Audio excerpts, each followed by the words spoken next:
हे बघा, माझा नवरा मला किती मदत करतो ना.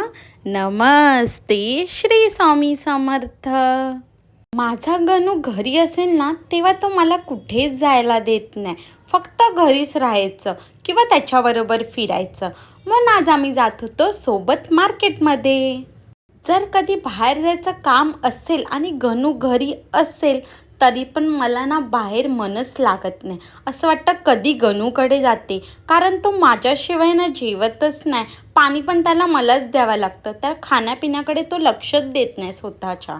बाहेर गेली तरी माझा दिवसभर हाच विचार असतो, हा गणू जेवला असेल ना, काय करत असेल.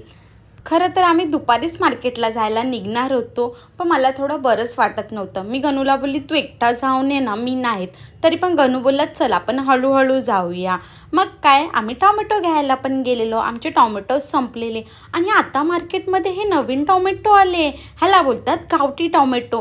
हे थोडे आंबट असतात, पण गणू बोला आज आपण हेच टॉमॅटो घेऊया. मग आम्ही टॉमॅटो पण घेतले. नंतर इकडे मटार काय मार्केटमधून संपतच नाही. 2 जणांकडेच आम्हाला आज मटार दिसले. मग आम्ही ह्या काकांकडे मटार घेतले, कारण ह्या काकांच्या इकडचे मटार भरलेले होते. मार्केट फिरत असताना गणूला या क्रिकेट स्कोर बघायचा होता.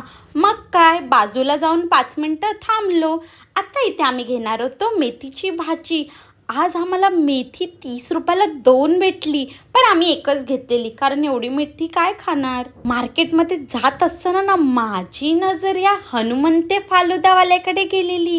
ह्यांचं शॉप आजच ओपन झालेलं आणि ह्यांनी ऑफर ठेवलेली, बाय 1 गेट 1 फ्री. हा फालुदा 100 रुपयाचा होता, पण याच्याबरोबर अजून एक फालुदा पण भेटला. आणि वाव, या फालुदाची आईस्क्रीम एवढी टेस्टी होती आणि खूप चांगल्या क्वालिटीची आईस्क्रीम होती. या फालुद्यावर 3 प्रकारची आईस्क्रीम टाकलेली. एक तर माझी फेवरेट स्ट्रॉबेरी, सेकंड मँगो आणि तिसरी पिस्ता.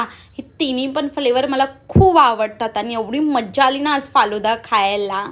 जर मी आज मार्केटमध्ये आली नसती ना, माझा हा एवढा टेस्टी फालुदा मिस झाला असता. बरं झालं मी मार्केटमध्ये आलेली. नंतर आम्ही मार्केट करून झाल्याच्या नंतर येत होतो घरी. घरी आल्याच्या नंतर गणूने भाजी साफ करायला पण घेतली, ती पण मी न बोलता. नाहीतर मला नेहमी सांगावं लागतं, गणू आज भाजी साफ कर. त्याने सगळ्यात पहिलं काय साफ करायला घेतलं असणार, वाटाणे.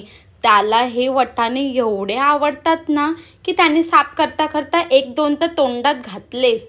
नंतर मग मी त्याला मेथी पण साफ करायला सांगितलेली आणि त्यांनी सगळ्या भाज्या नीट साफ करून फ्रीजमध्ये पण ठेवल्या. चला भेटूया, बाय.